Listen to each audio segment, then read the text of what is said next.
MI news TV, हर खबर सबसे पहले। রবিবার সকালে পায়ে হেঁটে প্রচার করেন তৃণমূল কংগ্রেসের প্রার্থী সুজিত বসু। শ্রীভূমি লেকটাউন অঞ্চলে জনমুখী প্রকল্পের কথা বলেন। এলাকার মানুষ সমস্যায় পড়লে সমাধানের কথাও বলেন তিনি। এলাকার ছেলে বিধায়ক হওয়ায় প্রবীণ নাগরিকরা খুব খুশি। ফুল ও ফুলের মালা দিয়ে তাকে অভ্যর্থনা জানানো হয়।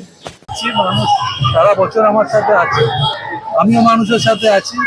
মানুষকে বলেছি একটু রিনিউটা আমার করে দেবেন 29 তারিখে, বাদ বাকি দায়িত্বটা আমার।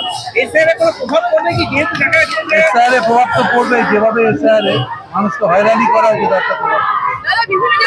ছবি পাঠিয়েছি কালকে। যখন মানুষ ইলেকশনে পারে না তখন এসব নোংরামিতে না, আমি মনে করি এই নোংরামি থেকে যেন বিরত থাকে। আমরা কোনো পড়াশোনায় পা দিতে চাই না, আমরা শান্তিতে নিয়ে সুস্থ থাকার জন্য কি ভাবছেন? যেহেতু ঘরের মধ্যে সুস্থ থাকাটা জরুরি আপনার পার্টি।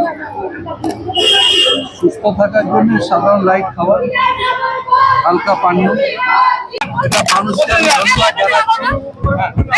মানুষ যেভাবে আমার পাশে দাঁড়িয়েছে, আমি মানুষের কাছে কৃতজ্ঞ। আমি মানুষকে প্রণাম জানাচ্ছি।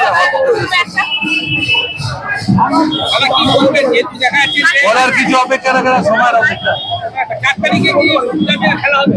তাই তো মনে হচ্ছে, তাই তো হবে। ঠিক আছে।